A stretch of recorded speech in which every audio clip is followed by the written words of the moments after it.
Tom. This right here is Gwen. Hi, Gwen. I'm Tom Weatherington. Pleased to meet you. He's the polygraph examiner today. Okay. I'll leave you guys. Yeah, they briefed me on what it's about. So Okay. We're okay. All right. I'd like to call Gwen. Please call me Tom.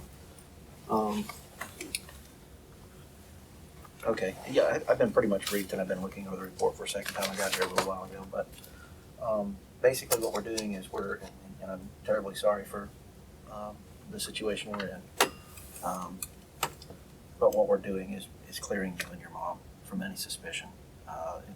And it's pretty standard that we do this in these types of investigations. One of the first things we do is we go to the last people that we knew for sure had contact, and we eliminate them as suspects.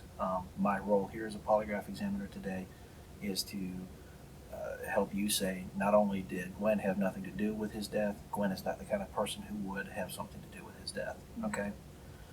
Gwen, have you ever had a polygraph before? Okay. Well, then the odds are pretty good you're really nervous right now. Yeah. And that's quite all right, and I'll tell you why it's all right. You're going to find that I'm a very informal guy. I'm very open about this process. I treat people the way that I would want to be treated in the same situation. There are some examiners that like to make this mysterious and intimidating, and it's not something you do every day. I expect you to be nervous, but I'm going to explain this process to you thoroughly because you haven't had one before, so that you understand that even though you are nervous, being nervous will not affect the outcome of the test. That's usually the first thing people worry about. They go, look, I didn't do anything, but I'm nervous. I've never had a polygraph before. By the time I'm done explaining this process to you, you will understand why being nervous will not affect the outcome of the test, okay? Basically, here's kind of an overview of what we'll do today. The first thing I need to do is fill out a form. It's called a consent and release form. The consent part says that you're here voluntarily. The release part allows me to release the results to the detectives who are working this case. Polygraph is a confidential thing. I don't run around telling everybody about the polygraphs that I run. I keep them confidential for obvious reasons. So there's that form to fill out. I need to ask you some very brief medical screening questions to make sure that you're okay for taking a polygraph. And in all likelihood, you will be. You'll be fine. I will go into your background, but when I go into your background, I don't mean every little thing you've ever done in life. Okay, this is not a pre-employment thing where I'm digging into. I'm looking for a very specific type of person who's capable of doing this kind of crime. So when I go into your background, I'm going to be looking to see if those patterns of behavior exist in your background, okay? The reason I do that is because, like I said, I want to make a twofold thing here. I want to say, yeah, Gwen had nothing to do with this. Gwen did not participate in the murder of her father, and Gwen is not the kind of person who would. And the reason I do that is and you're very fortunate that most of the detectives working on this case are very open-minded people, but occasionally you run across some people that are, they see things in terms of black and white, or they've made up their mind on something already. That's why they bring me in. I don't take sides. I've cleared people on murders, I've cleared people on rapes, I've cleared people on drive-by shootings and robberies and all kinds of stuff, because all I want to know is the truth. That's all I want to know. And sometimes it makes some people happy and it makes some other people unhappy. It is what it is. I just want to know the truth. Yeah. So when I go into your background, it's going to be looking for a specific type of person that would be what we would consider what we call a sociopath, someone who's very capable of doing a crime of this magnitude, just because they're basically a cold-blooded individual. Just talking to you, you don't strike me as that kind of individual, but I'll find out. I'll dig in a little bit and find out. So we'll discuss briefly what I know about the case. We will go over all the questions for the test before you ever take it. We'll take the test, and when you're done, I'm going to take a little bit of time to score it out, and you'll know the results before you leave. It'll be resolved for you before we leave, okay? So first things first, how far did you get in school? I was just looking at the time, I'm sorry. Okay. Actually, I started being homeschooled in about 8th grade. Okay. And I finished all my 8th grade stuff, but I've never gone further than that. Okay. Do you have any difficulties reading or writing? No. Okay. The reason I ask that is that this form contains a lot of legal terms. If it's not something that you've been exposed to before, it's something you're certainly welcome to read it yourself. If you'd like me to read it aloud, and if you have questions as I read it aloud, I'll be happy to explain them to you. I want you to understand what it is that what the form says. Do you want me to do that for you? You can. Okay. Well, do me a favor. Here's what we're going to do. If you'll print your name for me here, and then don't sign anything, just print your name for me, I'll read the form aloud for you. So we put Guenevere or just Guenevere? Whatever you want to put, Gwen. I told you I'm not a real formal guy, okay?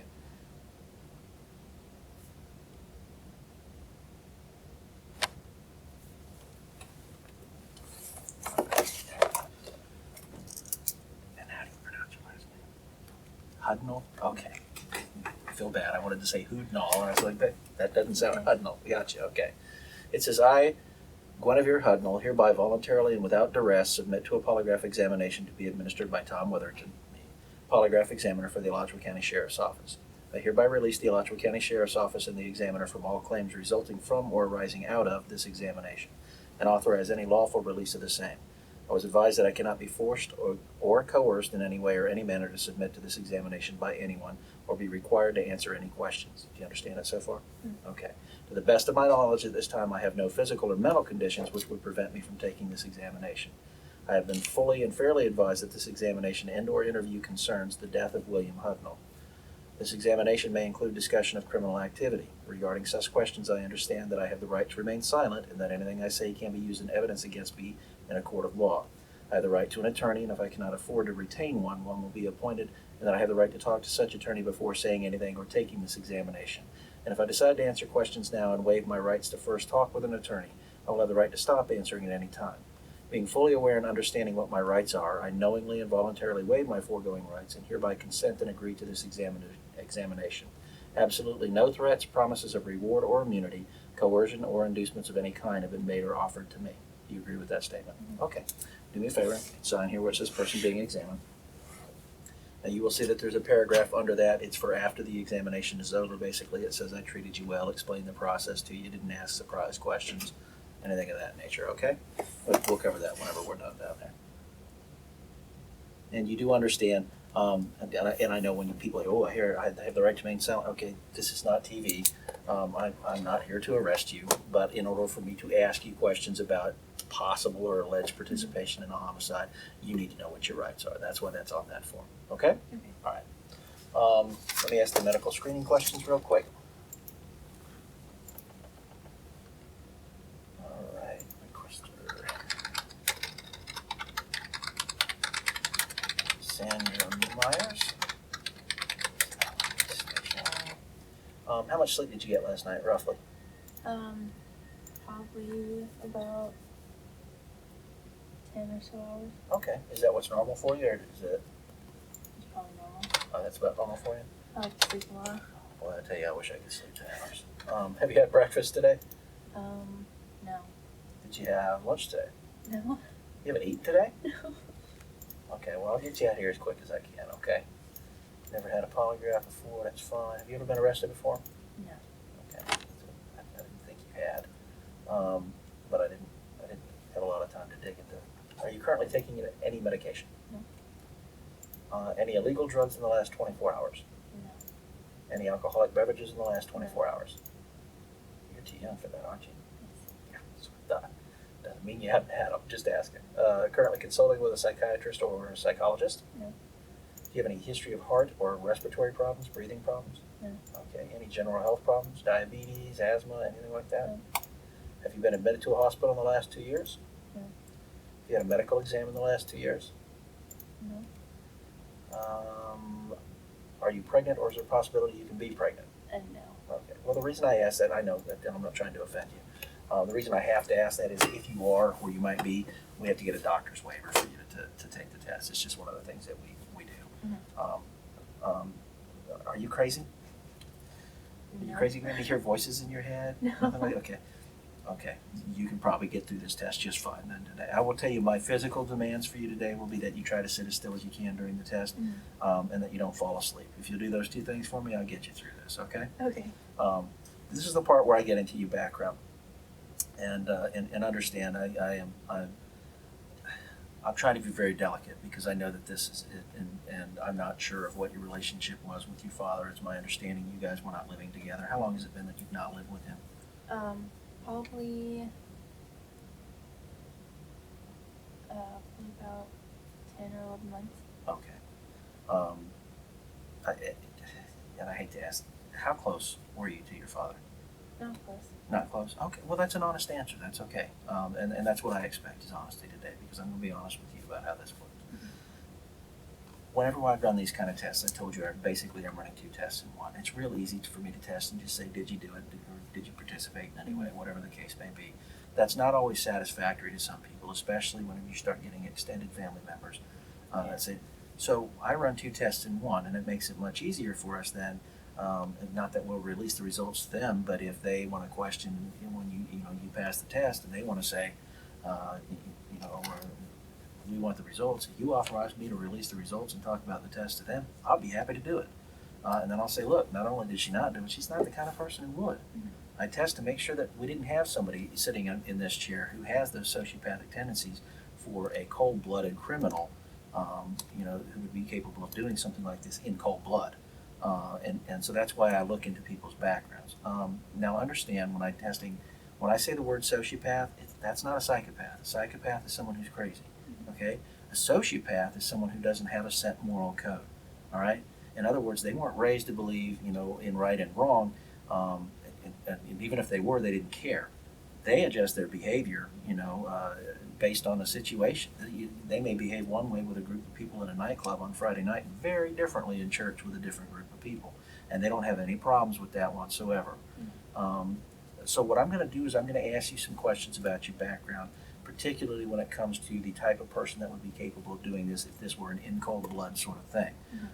Because I want to make sure that I'm not sitting here with somebody who has those sociopathic tendencies. Now I want you to understand this is a line of questioning that was developed by the CIA and the FBI, and I was trained at the U.S. Department of Defense Polygraph Institute by the CIA. They know their stuff, trust me. But it's a really good way for me to get a feeling for the type of person that I'm sitting here with. Okay, so just bear with me and answer my questions honestly, okay? Who raised you? Mostly my mom. Okay, and who taught you right from wrong? My mom. Okay. No hesitation there. I can see that it was mom who's doing all the raising. What did mom teach you about lying? It gets you in a lot of trouble once the truth comes out. Okay, well then for absolutely. So wrong. So is it wrong to lie? Yes. Okay. Why is it wrong to lie? Because the truth hurts more than the lies. Okay. In what way? Kind of like knowing that,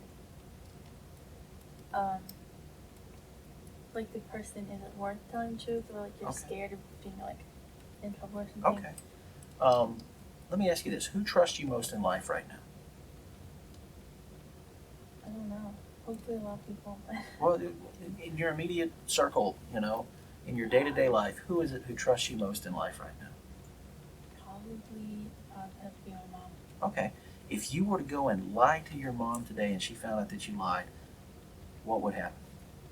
She'd probably like really hurt. Okay. I can tell you right now that you're off to a great start, and I'll tell you why. I can tell you right now that you're not a sociopath, and here's why. When I ask a sociopath, is it wrong to lie? The answer I always get is yes, because everyone knows you're supposed to say yes, it's wrong to lie. But when I ask a sociopath, why is it wrong to lie? The answers I get are, I get beat, I get in trouble. It all boils down to them and them and them. That's how they think. And they only process the events, mentally process the events in their life in terms of how it affects them. And the reason for that is that they are emotionally disconnected from people around them. They understand that people have emotions. They're really good at manipulating people's emotions.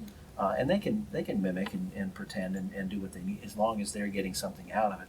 But ultimately, no matter how smart they are, how slick they are, they always think in terms of how the events in their life affect them. Which is why I wanted to know. When I said, why is it wrong to lie? I wanted to see what you were going to tell me. And you were like, well, and you're kind of telling me how it kind of leads to other things, but you weren't really telling me the effect it was having on you or somebody else. Which is why I asked you, who trusts you most in life? Thought about it, because apparently there's a lot of people who do. But you said, probably my mom. And that's why I said, if you were to lie to your mom today and she found out, what would happen? I didn't say what would happen to you. I wanted to see which direction you were going to take me in. Were you going to take me to how it affected you, or are you going to take me to how it affected her? And what did you tell me? She'd be really hurt. You immediately went to her and the effect that it would have on her. What that tells me is, not only do you understand that what you say and do has an effect on the people around you, you actually care about the effect that it has on the people around you. I understand you have a younger sister. Is that your only sibling? I have an older brother. An older brother? Okay.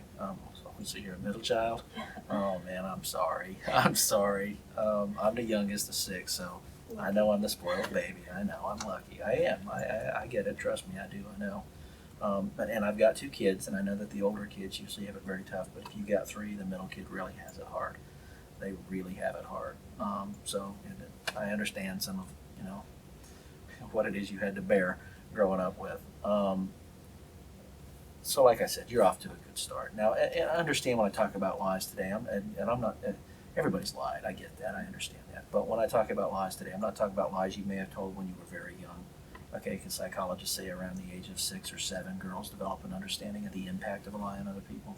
So I'm not talking about lies you may have told when you were young. I'm also not talking about lies that are what we call socially acceptable lies. Okay, there are times when it's okay for us to lie. You may be having a miserable day, relationship issues, money issues, whatever the case may be. You go to work or you go to school or wherever it is that you're going to go for the day that you really don't want to be there, but you go anyway because you're trying to further your education or you're trying to get a paycheck, whatever. You go there, you see some folks and they go, "Hey Gwen, how's it going?" What do you tell them? Fine. And you're not fine, you're miserable, you're having a terrible day. You told them something that wasn't true. And why do we do that? First of all, it's not their business. Second of all, I don't necessarily like to talk about my private business when I'm at work. And third of all, even if it's people that I'm close to, sometimes I just don't want to unload all the bad stuff that I'm feeling on. So you don't want to just do that all the time. Sure, friends are great for being able to talk to and tell those bad things, but they're all, sometimes you want to just treat them with a little respect and give them an opportunity. Sometimes people are saying hey just to say hey, Yeah. So understand when I talk about lies today, not when you're little or not socially acceptable lies. When I talk about lies today, when I say lie, I mean when you intentionally say something that you know to be not true for the purpose of getting out of trouble or getting something that you wouldn't get otherwise. Okay, that's what I mean by lie. Now, what I would look for in somebody, and like I said, you're off to a good start as far as me not being concerned about you being a sociopath. For a person who would have done this to William, you call him William, Dad, Bill, Dad. Okay, for a person to have done this to your dad and to have done it in cold blood, they would definitely have to be a sociopath. And what we have found in people with genuine sociopathic behaviors, is that it's an ongoing pattern. People don't wake up at the age of 30 and decide, I'm going to go rob a bank today, having never stolen before. Okay, and people don't wake up at the age of 30 and become serial killers, and having never done bad to people before. We can look at their life and we can see that there's an ongoing pattern of behavior when it comes to people who commit murder, cold-blooded murder. And believe me, I understand there's a difference between cold-blooded and non-cold-blooded. There are circumstances that definitely separate the two, but I'm talking about sociopaths right now, okay? I'm not talking about the other kind, because it's not black and white. There's a lot of gray in the world, but I'm talking about the black and white when it comes to a cold-blooded sociopath, okay? There's a pattern of behavior in their life that's very identifiable, and it starts from the time that they're very young, okay? They are very hurtful people. They learn that you can hurt people with words, and you can hurt people with words. I can tell you, I've been, probably maybe 5, stupid school fights as I went through school. Just couldn't tell you the names of the people I was in, but I can tell you the names of every person who ever said something that really hurt me and really stuck with me. And those, and even when they're very young like that, you see those very sadistic, hurtful people. They learn you can hurt with words. You say certain things, you can really have an impact on somebody in the way that they feel. And pretty soon, they learn that they can, starting rumors. Sometimes you can hurt people through lying about them. You start rumors, and pretty soon, the rumors spread around, and all of a sudden you got a whole school believing something that isn't true about somebody. And even though it's not true, and you think that absolutely that's hurtful. And then you see as they go through life, all right, when they even in the workplace, they hurt other people. It's starting to progress. It's starting to get a little bit more. They hurt people by lying at the workplace, taking credit for work that isn't theirs. But after a while, that's not enough. It isn't enough for them. So then you start seeing them in their relationships at home, all right? And now in their relationships at home, they start hurting people, sometimes physically hurting people, all right? These are the people that'll get a wife or a girlfriend And things start out, seems real nice, just like I said, sociopaths know how to manipulate people's emotions. They're really good at it. And it seems like everything's great when it starts out, but then all of a sudden they start beating down on that person.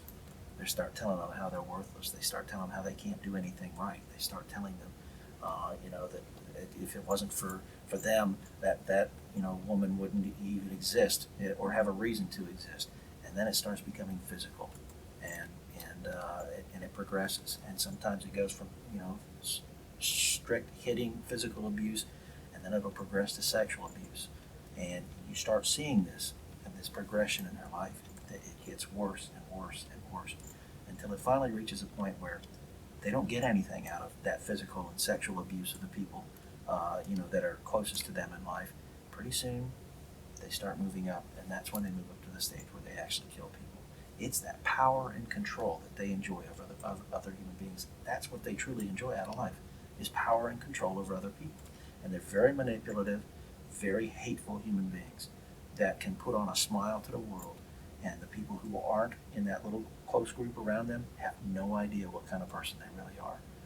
And I will tell you that this happens in every family. I'm going to tell you it happens in every family. Not every mom and dad, but you're going to find it somewhere in every family. It's going to happen. My sister spent 20 years with an extremely abusive husband before she left him.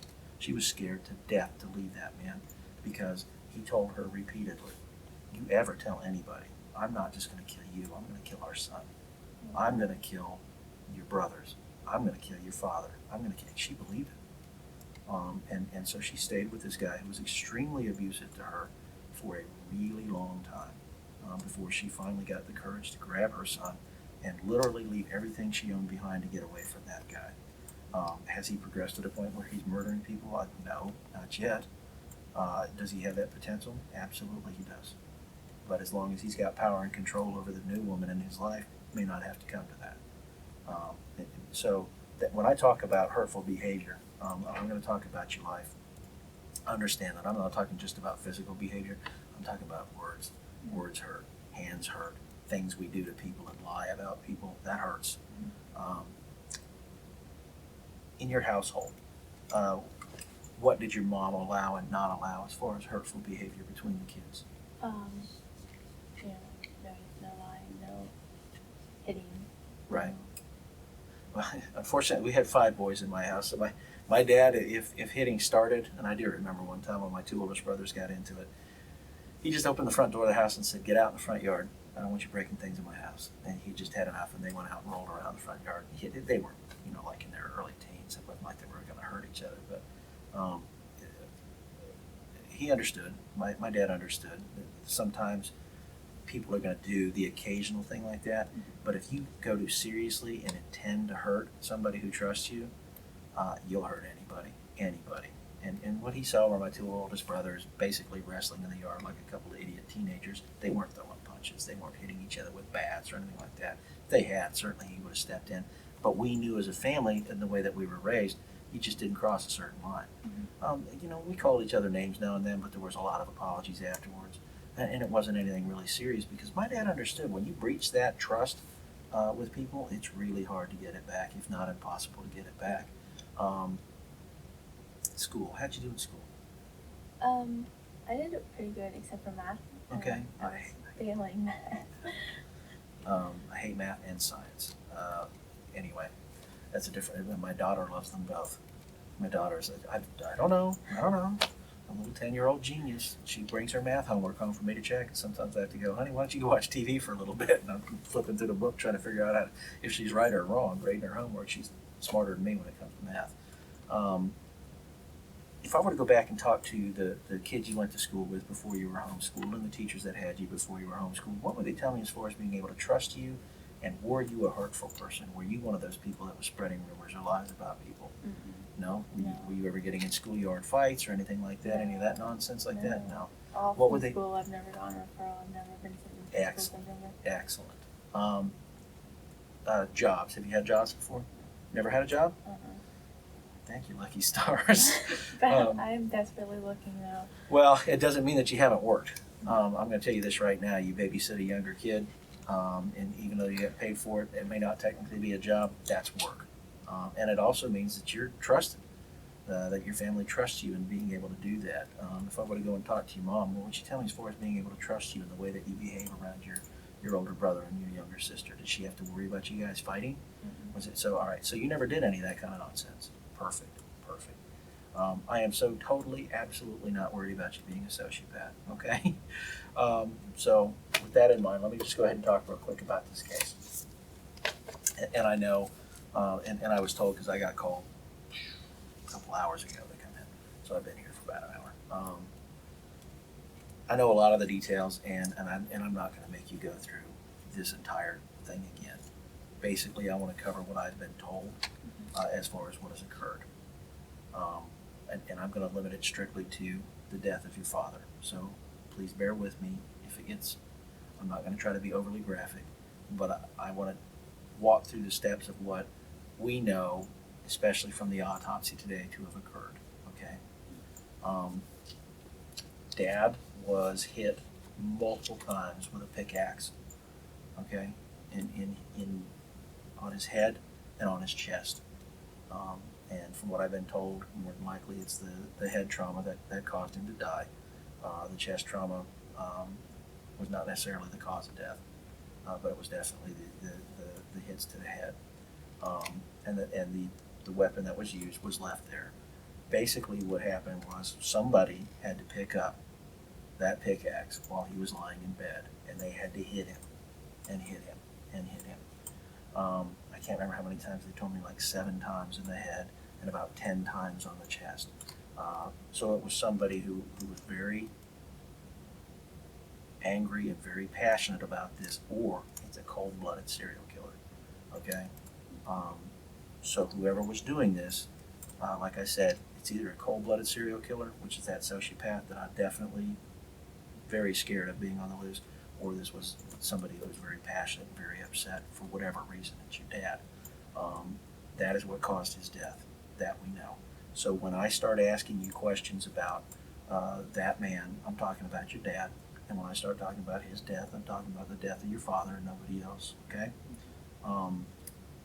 Do you know who did this? You have no idea who did this. Okay. Did you plan or participate in any way in the death of your father? Okay. All right.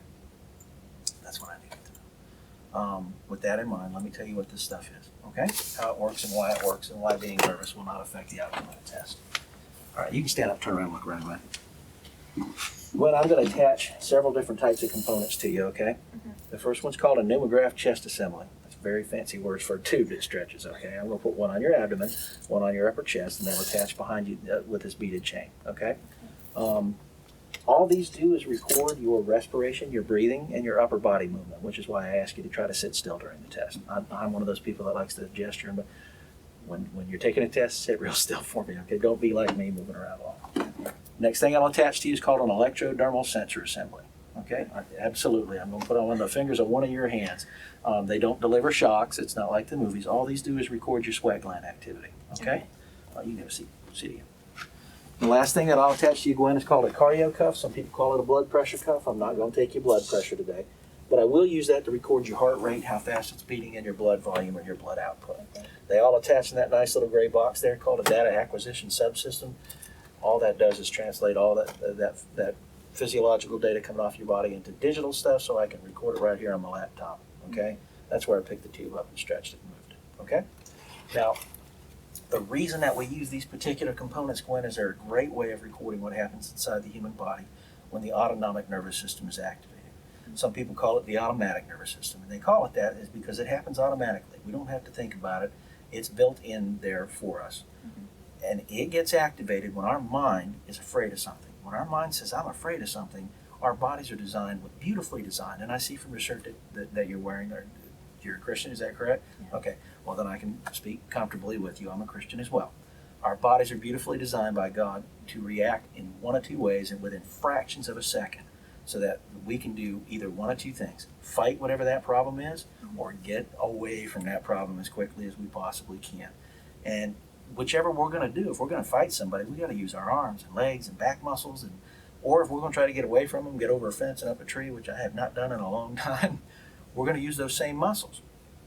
And in order for us to use those muscles as effectively as possible, our bodies are designed to get as much oxygen to them as possible. When we get oxygen to our muscles, it actually makes them a little bit stronger. And that's why whenever our mind says, hey, here's a problem, guess what happens? Our body goes, fear, got what you need for that. Boom.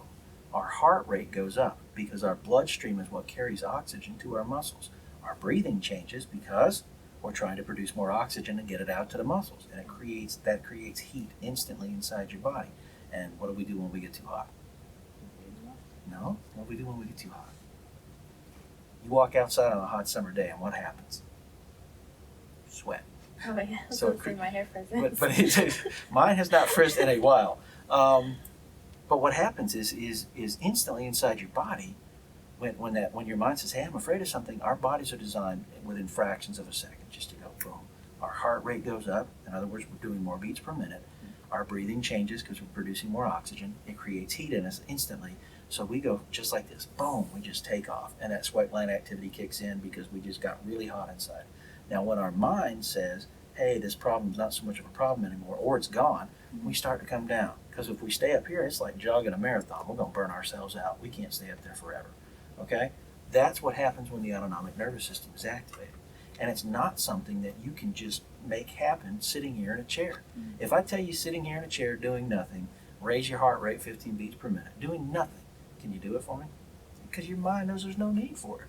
But if that door flew open and a 100-pound German Shepherd came running here ready to tear your leg off, you think something might happen inside you? Absolutely. You're not going to have to think about it, are you? You're probably going to climb up on that table and let him chew on me for a little bit. And once I get him back out the door, you're going to come back down. But I'm supposed to protect, aren't I? But that's what happens, okay, inside the body when the autonomic nervous system is activated. What a lot of folks don't know is the same thing happens inside our body when we lie. What are we afraid of when we lie? The truth being found out. Absolutely. It stinks to be caught in a lie. We don't, So when we know we're about to say something that isn't true for the purpose of getting out of trouble or getting something we wouldn't get otherwise, in our mind we're thinking, I do not want to get caught in this lie. And it produces that fear. And our body says, fear, I got what you need for that. Boom. Our heart rate goes up, our blood volume changes, our respiration changes, sweat gland activity kicks in, we tell our lie and there's no immediate result, nothing happens right away, and so our mind goes, I guess we're okay, we come back down, because otherwise, again, if we stay up there, burn ourselves out. Understand that this is not like the movies where you see straight lines until I go, did you do, whatever, and boom, they take off because they hear the one question. You're going to respond to every question I ask you. There's a link between thinking and one of the channels. So every question I ask you, I'm going to see what we call response and recovery. Okay, I'm not going to see it on all three of those channels, just in one of them. And it's not going to be significant. It's just a response to my asking you a question, your mind thinking about it and being done with it. So I expect to see response and recovery. Everybody's physiology, everybody's bodies are a little bit different. Okay, so how long it takes you to respond or how far you respond and how long it takes you to recover, that's going to be unique to you. Okay, if you hear me clicking over here, it may be that you're one of those people that just naturally takes a long time to respond, a long time to recover. I'm not going to make you sit for 3 minutes between questions on this test. I'll click center on my computer over here and I'll get it set and ready to go for the next question so that you don't have to sit for a long time. And there are things that can occur during the test that I also, if you hear me clicking, I'm not playing computer solitaire over here, and I'm not streaming online videos or anything like that. If you see me or hear me clicking, you see all these little letters down here, all of those mean something. The two I use the most are MV for movement, okay, and OS for outside noise. Movement you can control. That's why I ask you to sit still. But sometimes, people move just a little bit like that. If it's too much and I see it, I'm going to click MV for movement, all right? Outside noise, fortunately we're here later in the evening. I can tell you during the day it's very loud here. On the other side of this wall is a men's room. I finally got them to take the paper towel dispenser off this wall and put it on the far wall because I'd be in the middle of the test and I'd hear ka-chong, ka-chong, ka-chong. They're getting paper towels out. What happens is it produces something that's called a startle effect. It's not the same thing as activation of the autonomic nervous system because it doesn't make all three channels react. It startles you, but it doesn't make you afraid. Basically what it does is it catches your mind's attention, and so when you hear ka-chunk, ka-chunk, ka-chunk, all of a sudden your mind's going, what is that? And it goes, oh, it's a paper towel dispenser, and it comes back down. So I have to go click OS for outside noise. And the reason I do that is, depending on where those types of things that can occur, where they occur, may determine whether or not I can score a particular question, okay?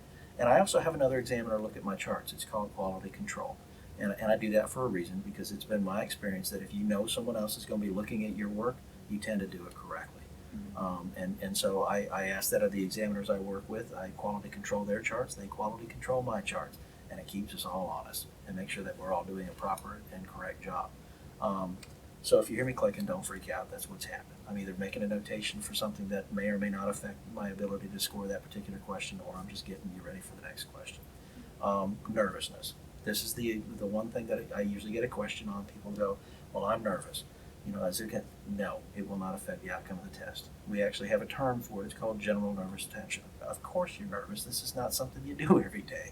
All right, so it's unusual. It's a strange situation for you to be in. We understand that, okay?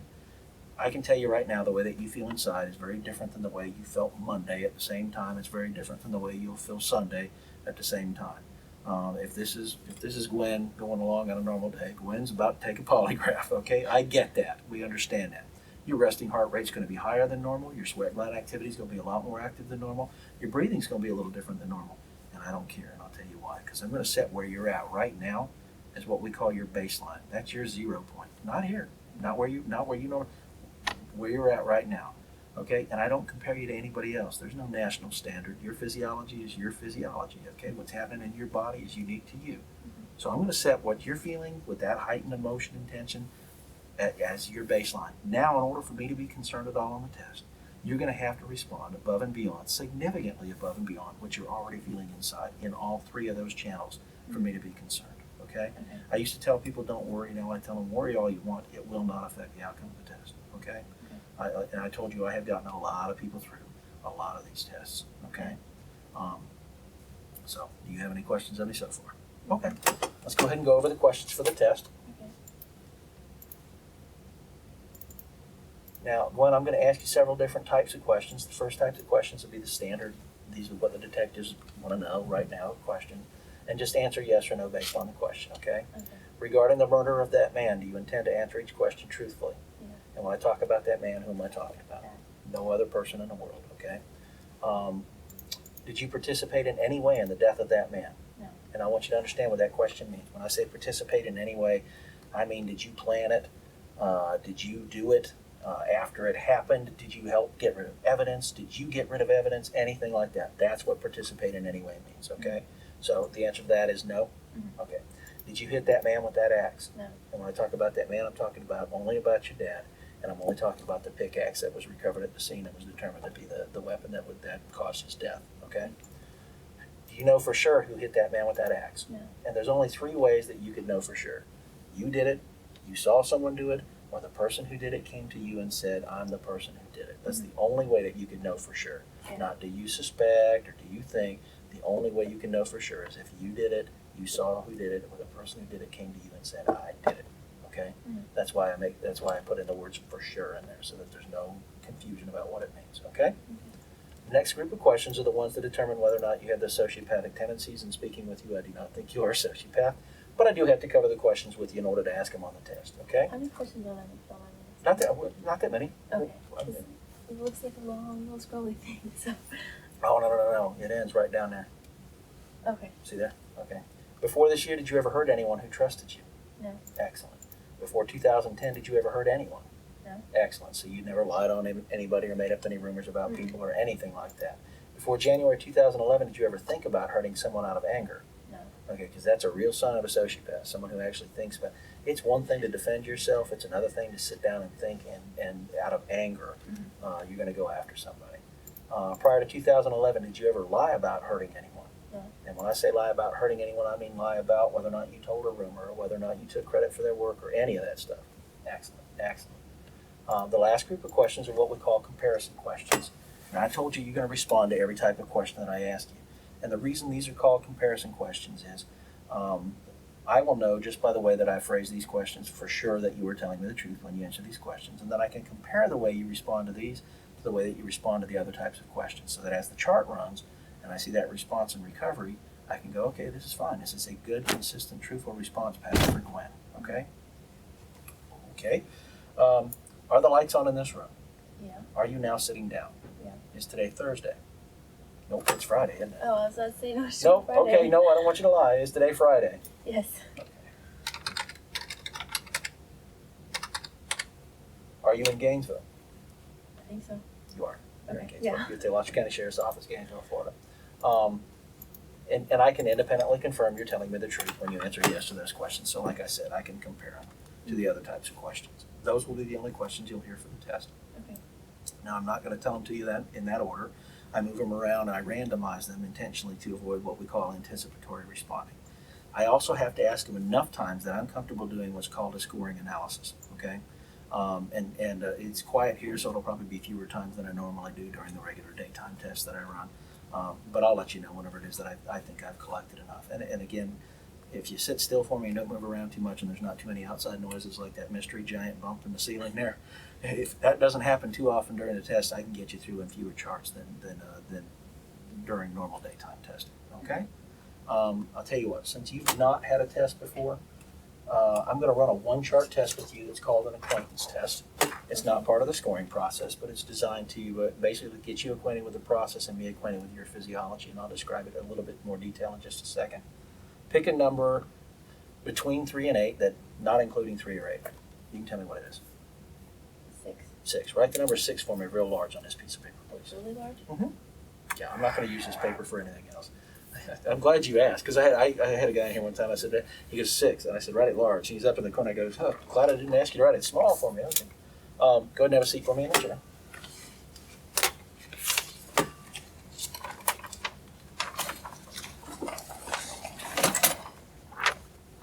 Now I'm going to put my little sign out.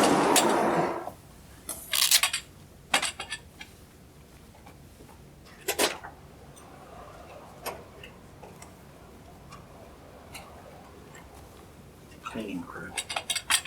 It's a cleaning crew. It says industrial drivers. I was wondering what that was, what the noise was about. Do me a favor. I'm going to put these on you first. If you just kind of just sort of sit forward and then put your arms straight out in front of you like that.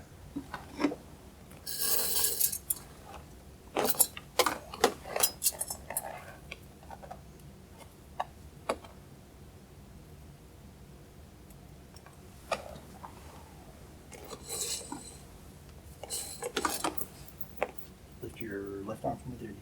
Thank you. All right, now you can sit back. Just get comfortable. Let me move this real quick. All right, if you turn your left hand for me, palm up, please.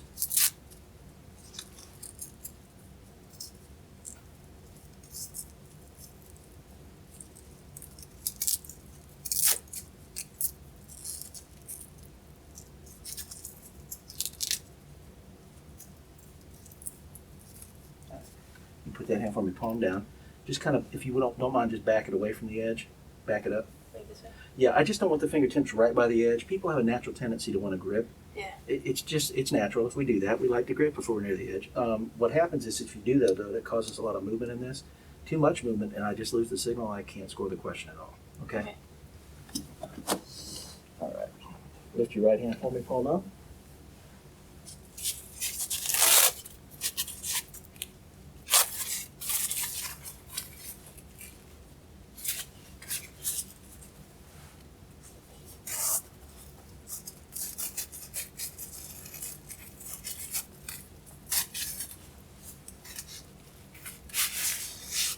If you do that hand just like that one on the palm down and away from the edge. Yeah, because again, if you're up there, you're going to want to grip.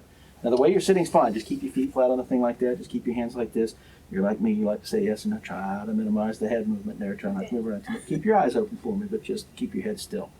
I told you this is called an acquaintance test. Yeah. It's called that because it's going to get you acquainted with wearing this stuff, which is not comfortable or fun. I understand that, especially once I put some pressure in that cuff and you lose that blood flow to your hand and your hand starts to turn blue and then tingles and gets numb and then starts to hurt, okay?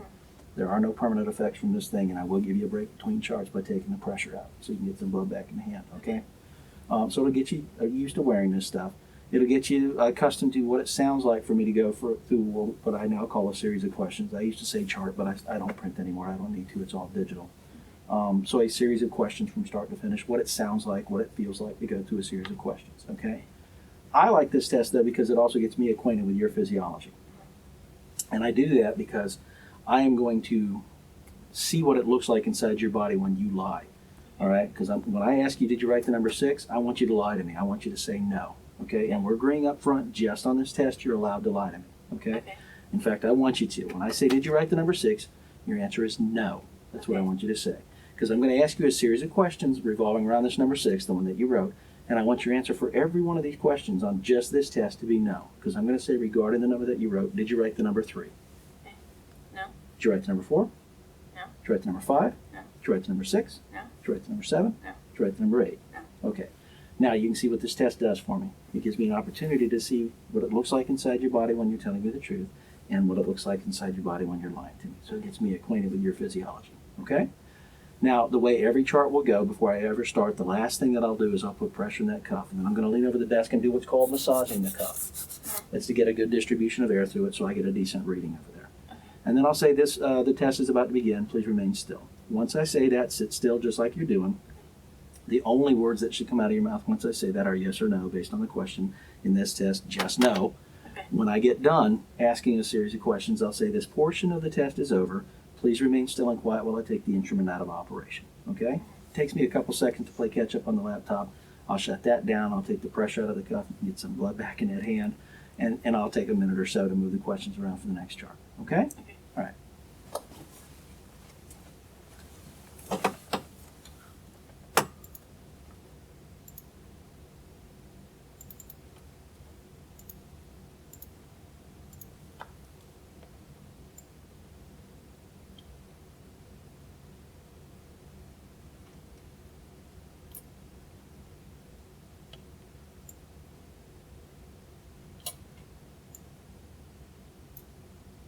All I'm doing, Gwen, is just getting all the other readings looking real good before I put the pressure in that cuff. Now, I will tell you, once I put the pressure in, I am going to, I put in more than I need to start with, but then I also take some back out. The reason I do that is to expand the cuff and get a good reading, and then I'll take some of the pressure back out, okay?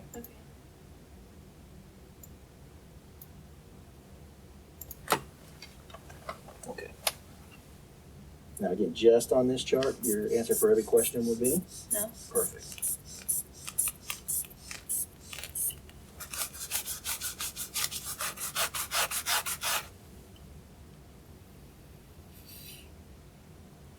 Good. Took about half the pressure out, so that's good.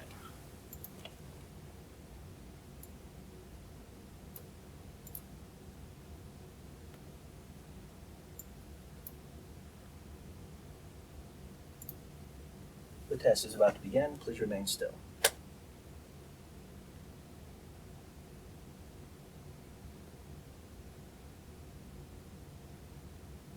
Regarding the number you wrote, did you write the number 3? No.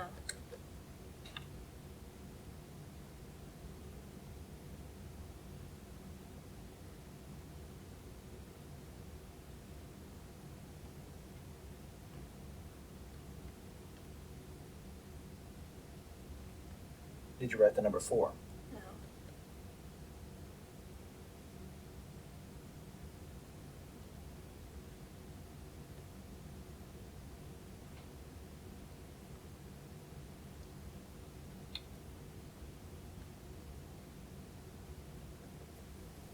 Did you write the number 5? No.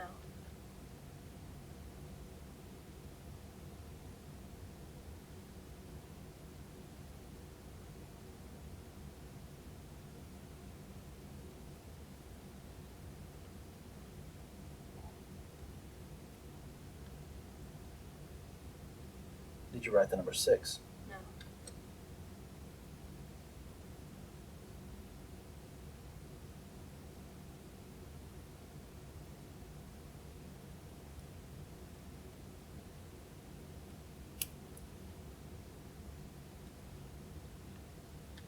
Did you write the number 7? No.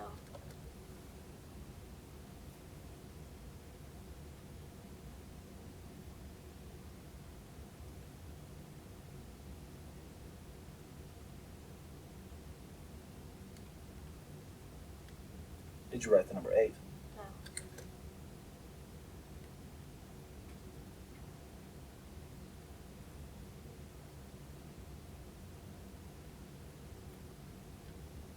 This portion of the test is over. Please remain still and quiet while I take the instrument out of operation.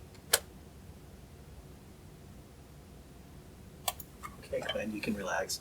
Clearly, your mom raised you well because you do not like to lie. And you are very much what we call an anticipatory responder. What that means is you anticipate the lie that you're going to tell. Here's what happens when I say, test is about to begin, please remain still. I told you I'm going to see a response and everything. No big deal. Regarding number, you write to number 3, no. Did you write to number 4? No. Then here's what happens on 5. Did you write to number 5? You go, no. But you don't come back down to your baseline. Your heart rate starts to increase, your sweat gland activity is kicking in, your breathing starts to get more shallow, more rapid. What's happening is you're building and you're building and you're building because you're anticipating lying about number 6. The one that you wrote, and I go, did you write to number 6? And you go, no. And there you go.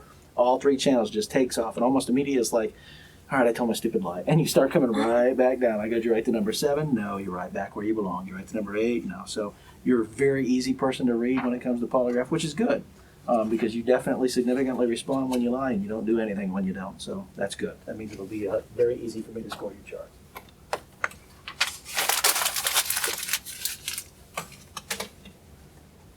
I'm going to raise this up just a little bit. There you go.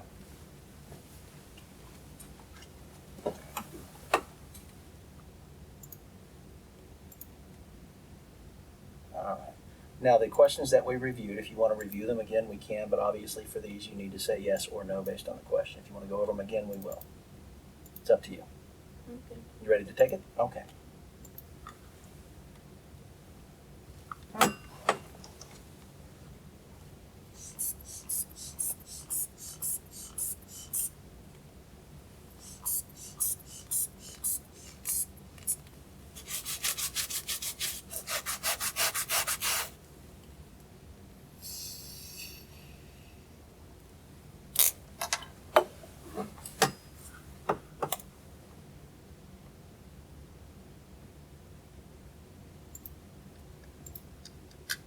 The test is about to begin. Please remain still.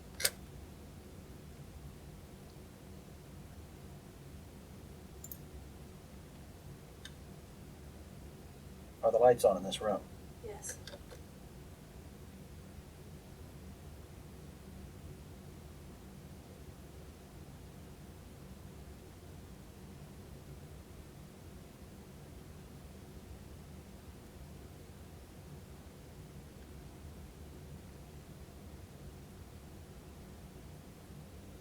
Regarding the murder of that man, do you intend to answer each question truthfully? Yes.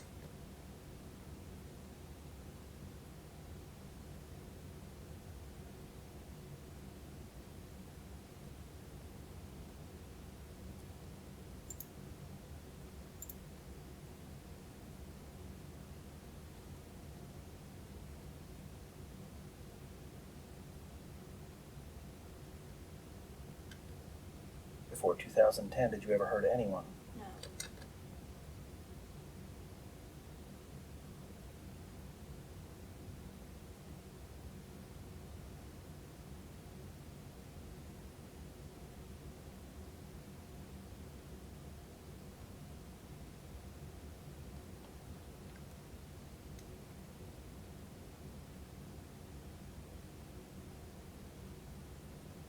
Did you participate in any way in the death of that man?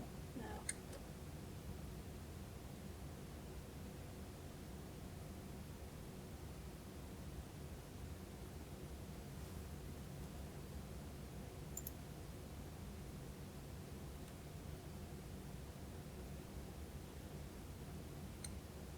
Before this year, did you ever hurt anyone who trusted you? No.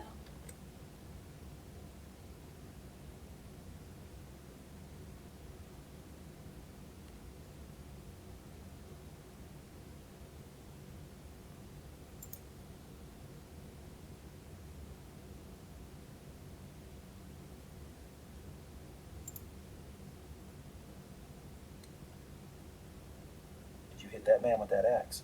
No.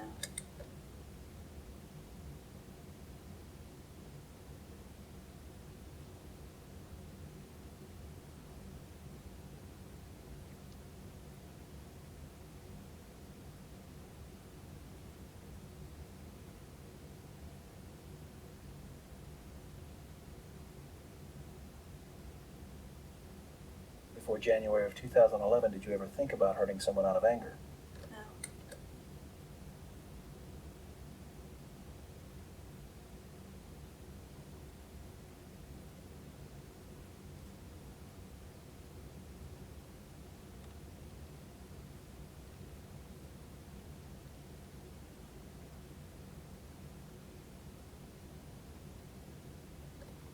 you know for sure who hit that man with that axe?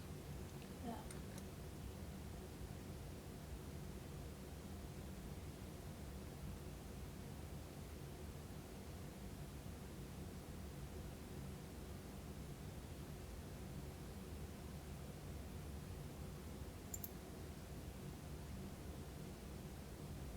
Prior to 2011, did you ever lie about hurting anyone? No.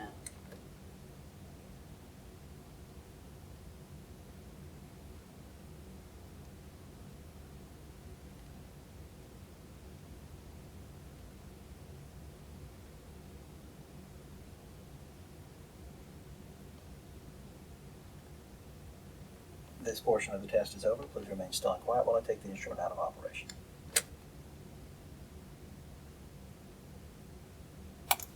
Gwen, you can relax, get some blood back in that hand, dear. Let me move the questions around for the next chart here, okay? Okay.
The test is about to begin. Please remain still.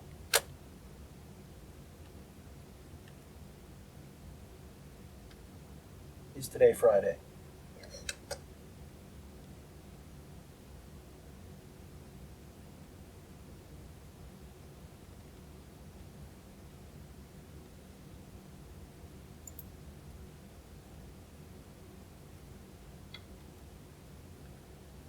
Regarding the murder of that man, do you intend to answer each question truthfully?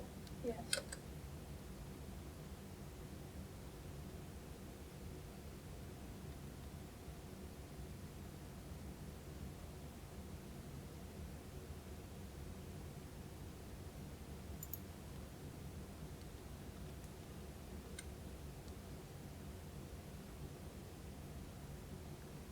Prior to 2011, did you ever lie about hurting anyone? No.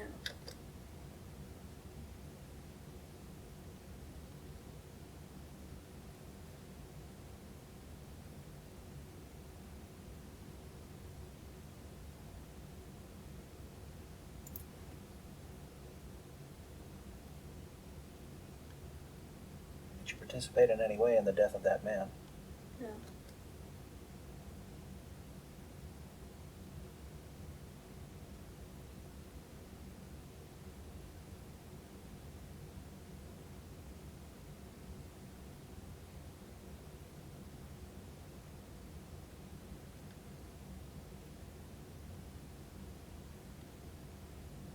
Before 2010, did you ever hurt anyone? No.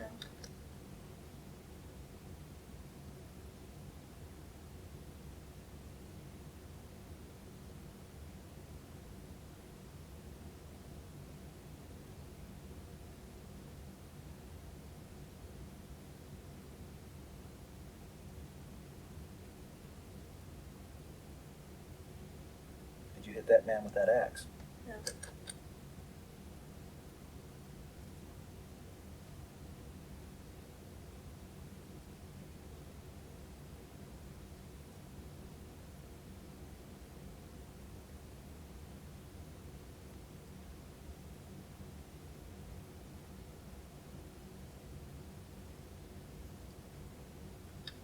Before January of 2011, did you ever think about hurting anyone out of anger? No.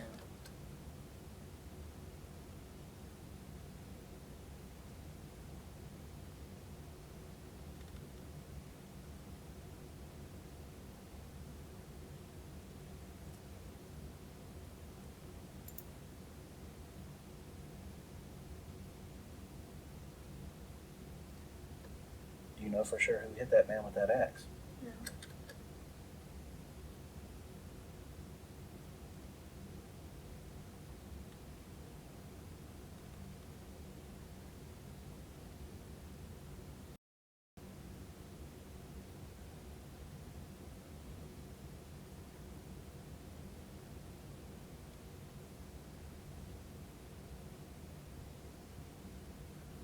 Before this year, did you ever hurt anyone who trusted you? No.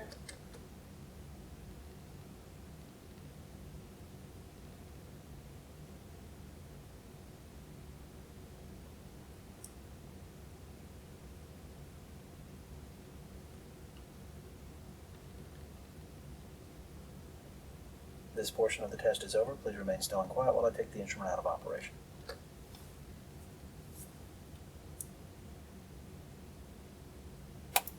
Go ahead and relax. Let me move the questions around. Get some blood back in your hand. You do that real quick. There you go.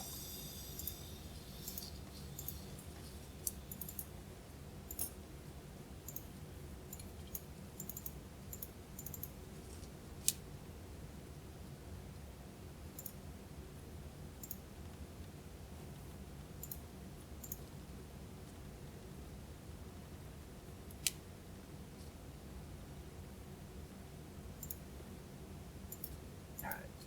Put your hand back down.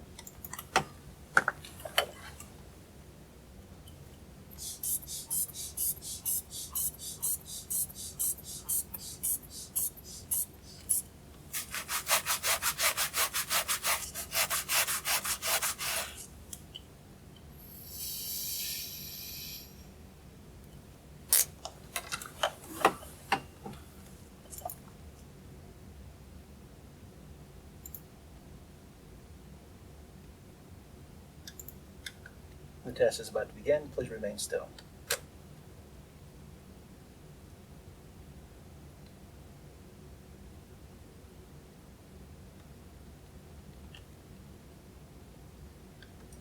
Are you in Gainesville?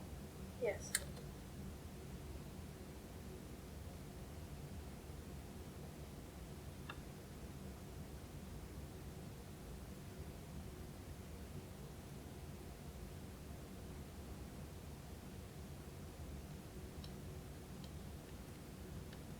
Regarding the murder of that man, do you intend to answer each question truthfully? Yes.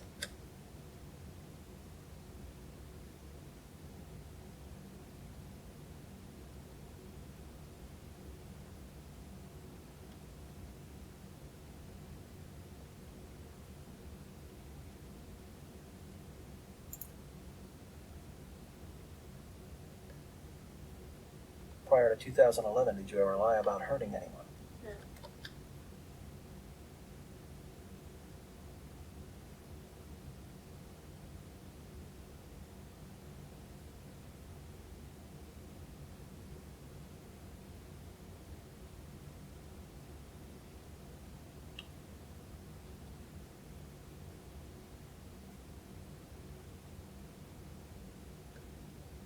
Did you participate in any way in the death of that man? No.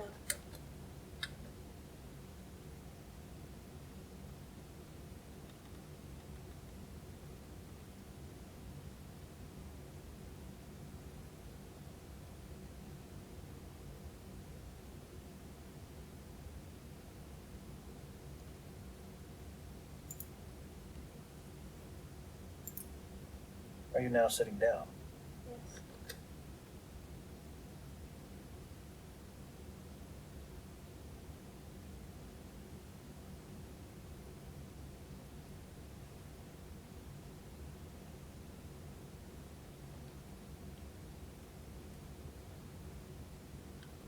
Before January of 2011, did you ever think about hurting someone out of anger? No.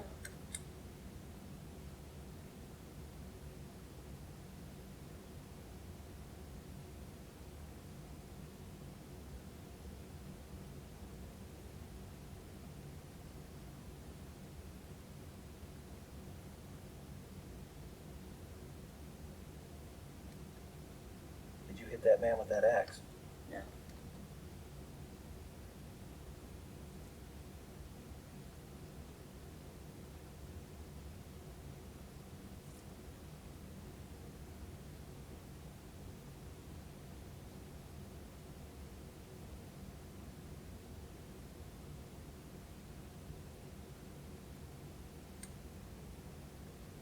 before this year, did you ever hurt anyone who trusted you? No.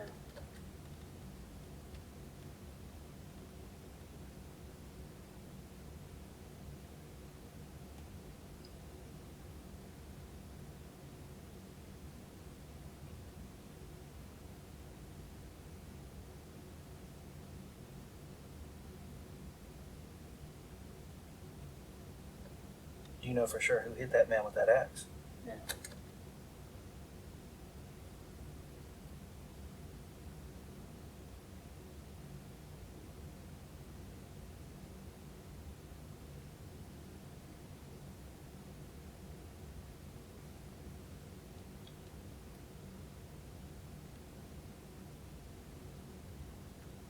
Before 2010, did you ever hurt anyone?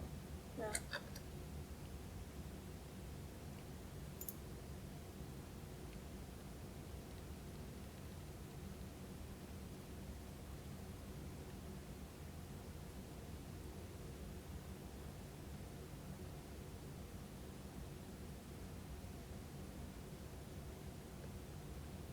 This portion of the test is over. Please remain still and quiet while I take the instrument out of operation.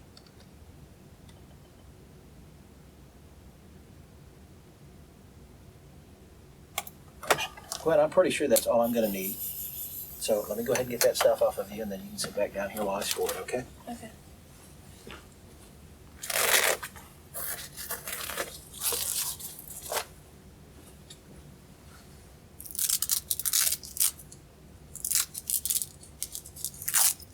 And for these, if you just lift your arm straight up in the air now. There we go. Don't worry about it. I'll get that later. Don't worry about it.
I told you that I do hand scoring as a matter of my training. I didn't really need it, and I have to say I was kind of surprised after speaking with you, but not a doubt in my mind at all that you were involved in the death of your dad. Not a doubt in my mind at all.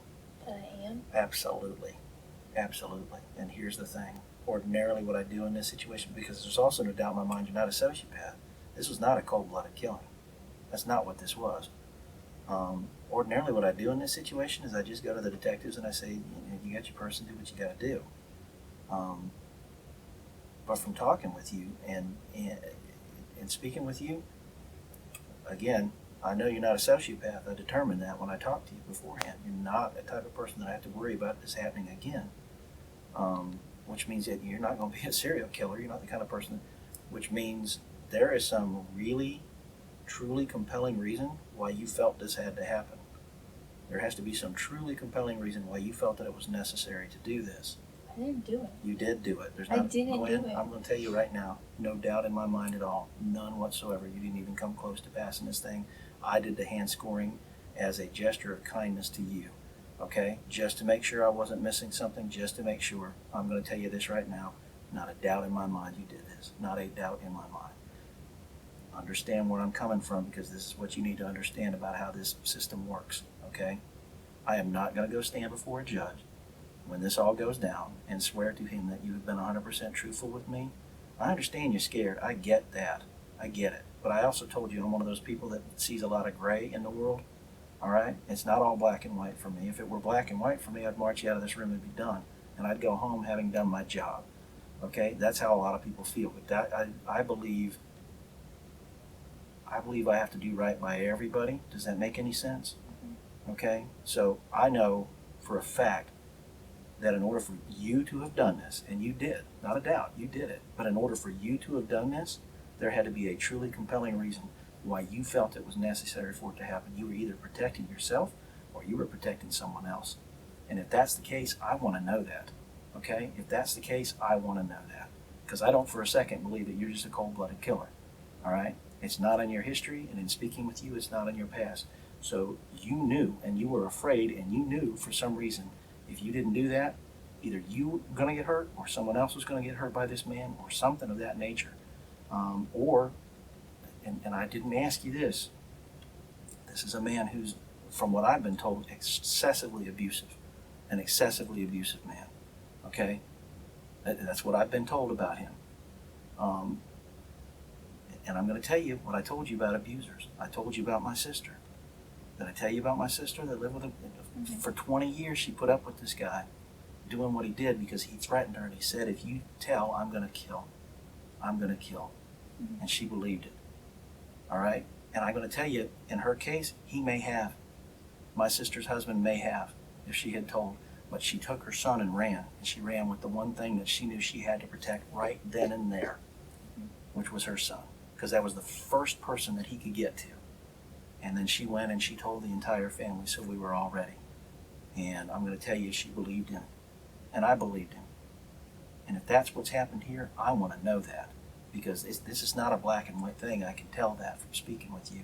This is one of those gray things. And if you did this because you were trying to protect yourself or protect somebody else, I want to know that because I want to tell you your side of the story. I told you the only thing I care about is the truth. All right? But whatever you tell me, as long as it's 100% truthful, I will stand beside you in a court of law in front of a judge and say, Your Honor, I believe this woman was 100% truthful with me. But you're going to have to do it now. I didn't do it. Gwen, you did. I swear to Gwen, you, I didn't do it. There's not a doubt in my mind, not a doubt in my mind that you did. Okay? And telling me that, and sweetheart, please understand, this is not the first time I've done this. And I don't give this opportunity to everybody that I talk with. Understand that. I don't. Okay? Because there are some people that I sit down in this chair, and when I start going through my little line of questioning, they are sociopaths. And if you're a cold-blooded killer, all right, and I have to worry about something like this happening again, I want you in prison. Do you understand that? But I don't believe that about you. I don't believe that you're a cold-blooded killer or that I have to worry about this happening again. And you're going to have to be completely honest with me. Otherwise, I am just going to walk out of this room, and I'm going to go tell them, you got your person, do what you got to do. No, and Gwen, I'm telling you. I swear on everything, I didn't do this. Who did? I have no clue. I swear. No. Gwen, please don't. Okay? I'm going to tell you the same thing my father told me. I'd rather you not say a word to me than to lie to me. Okay? Seriously. I am trying to do right by you in this process. I came in here to determine the truth. We have definitely determined the truth. You knew it was the truth to begin with, and I completely get it. I understand you're afraid. You have every right to be afraid. I get that. But if you've been abused by this man, or if your sister was abused by this man, or you're concerned about your sister being abused by this man, I need to know these kind of things. Do you understand what I'm saying?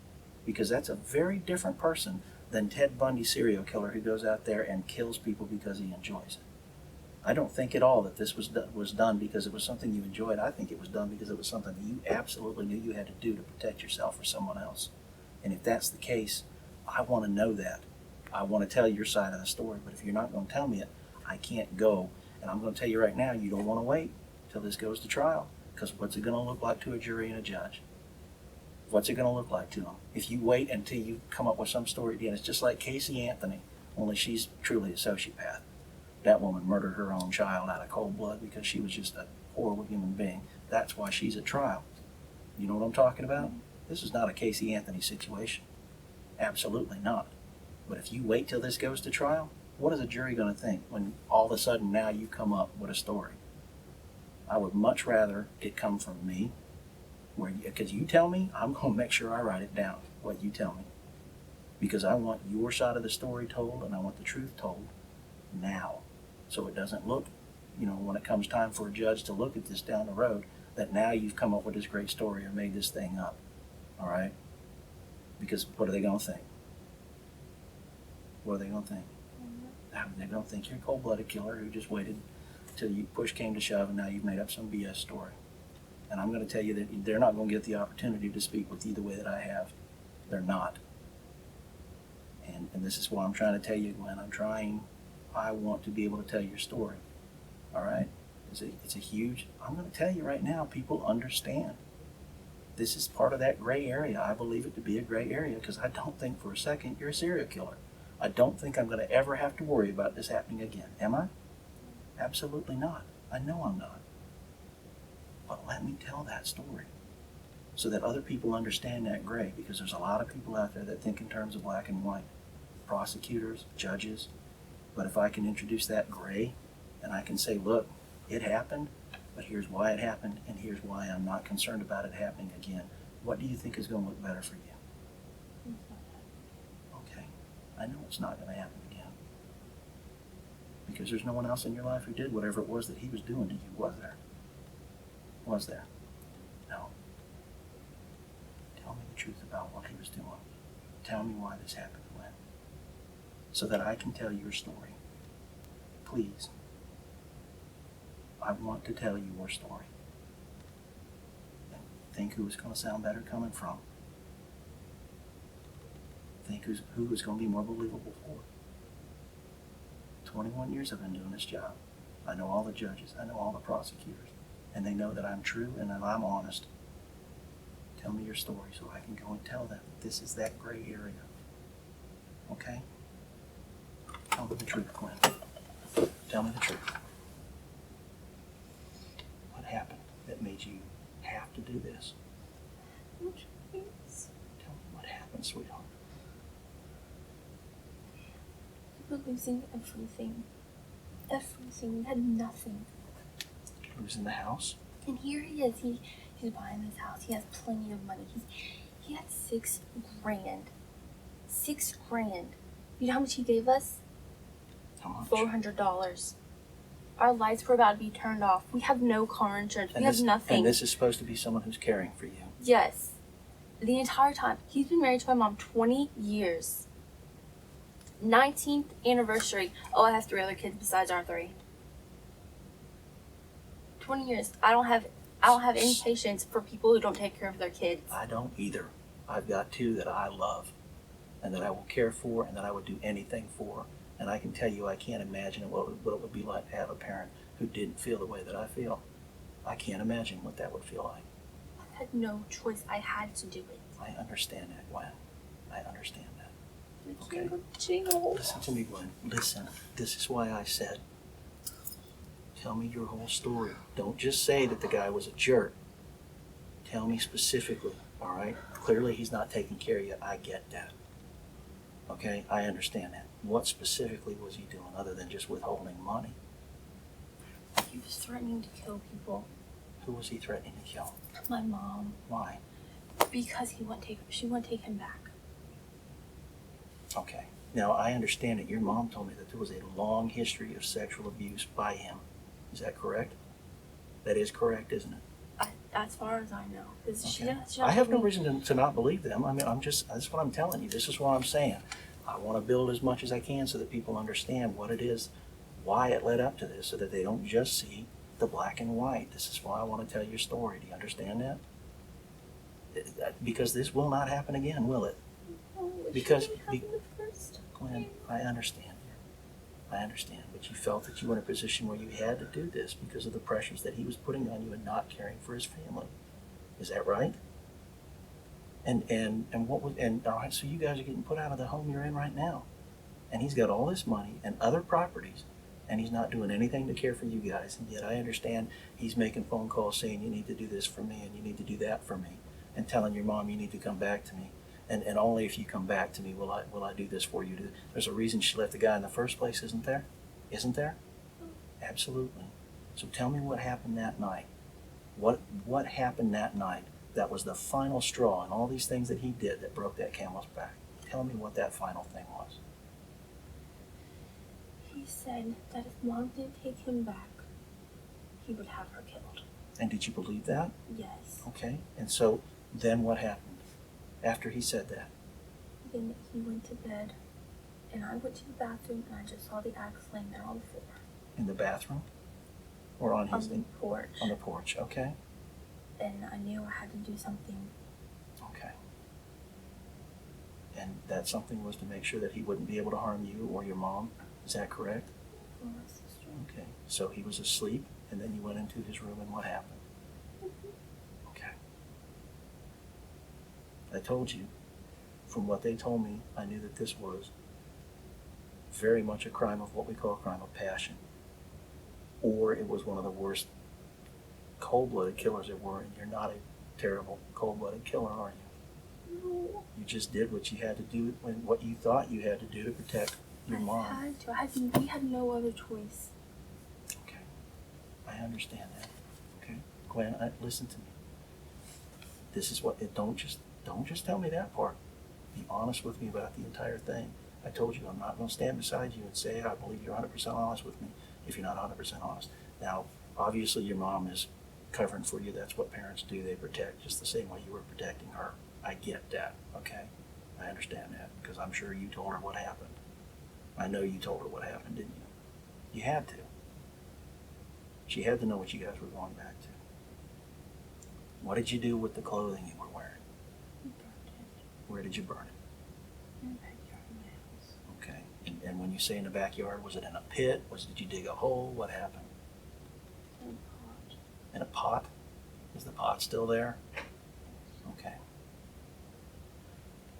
What's going to happen to my mom?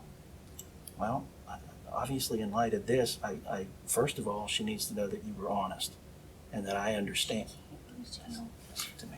She can't. Nobody's going to be there for Gracie. Listen, we consider all of these things. Do you understand that, Glenn? Do you think that? No, listen to me. There are real human factors at play in here. This is not a black and white situation. We get that. We understand that.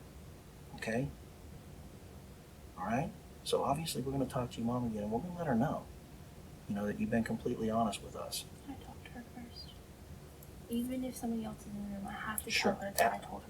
Do you know something? I think that's really a good idea.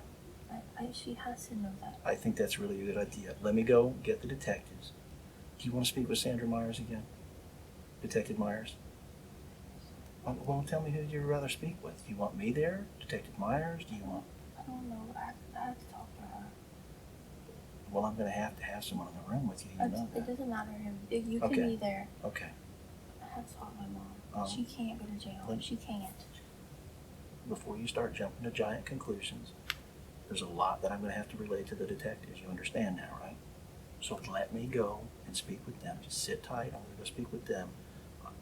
I'm not the one running the show, but I'm definitely going to say, hey, please, let's do right by Gwen. She wants to speak with her mom. She wants to be the person that talks with her mom and lets her know so that mom's not just left hanging.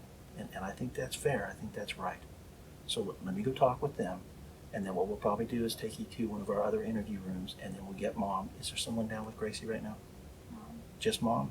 And those 3 ladies from victim. Oh, okay, the advocates are with her. Then she'll be fine. I just didn't want her sitting down in the lobby alone like that. That'd be awful.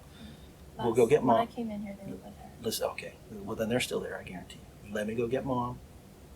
Let me talk to Detective Myers. You and Mom can talk, and you guys will work it out. But I want Detective Myers to know first, so give me a few minutes to explain to her exactly what the circumstances are, okay? Okay? Okay, well, then we're going to do everything we can to make sure that that doesn't happen tonight, okay? Okay? All right.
I talked with her, and she was willing to go down and get your mom, with Detective Myers.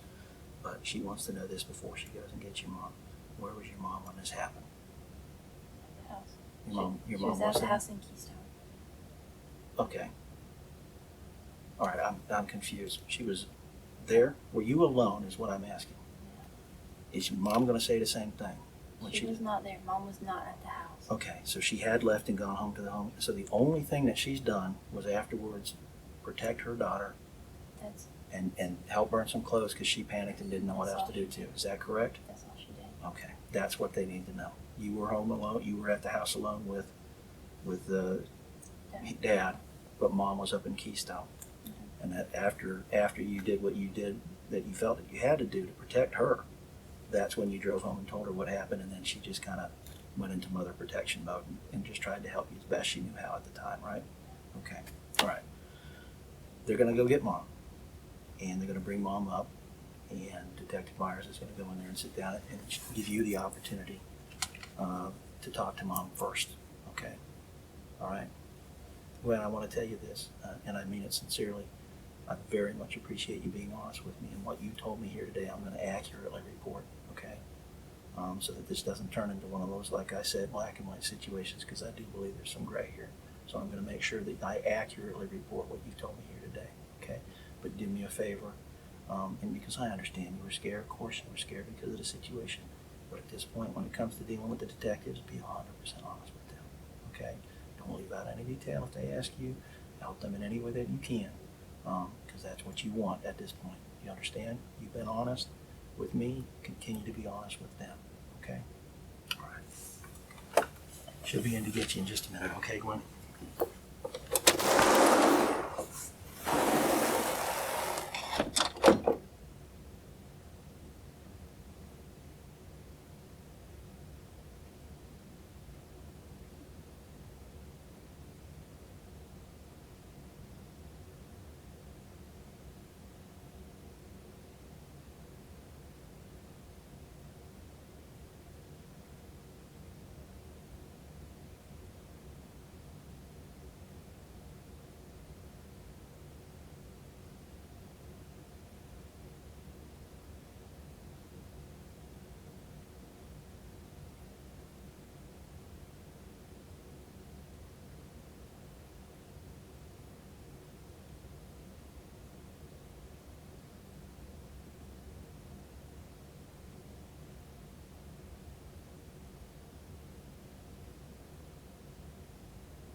You okay?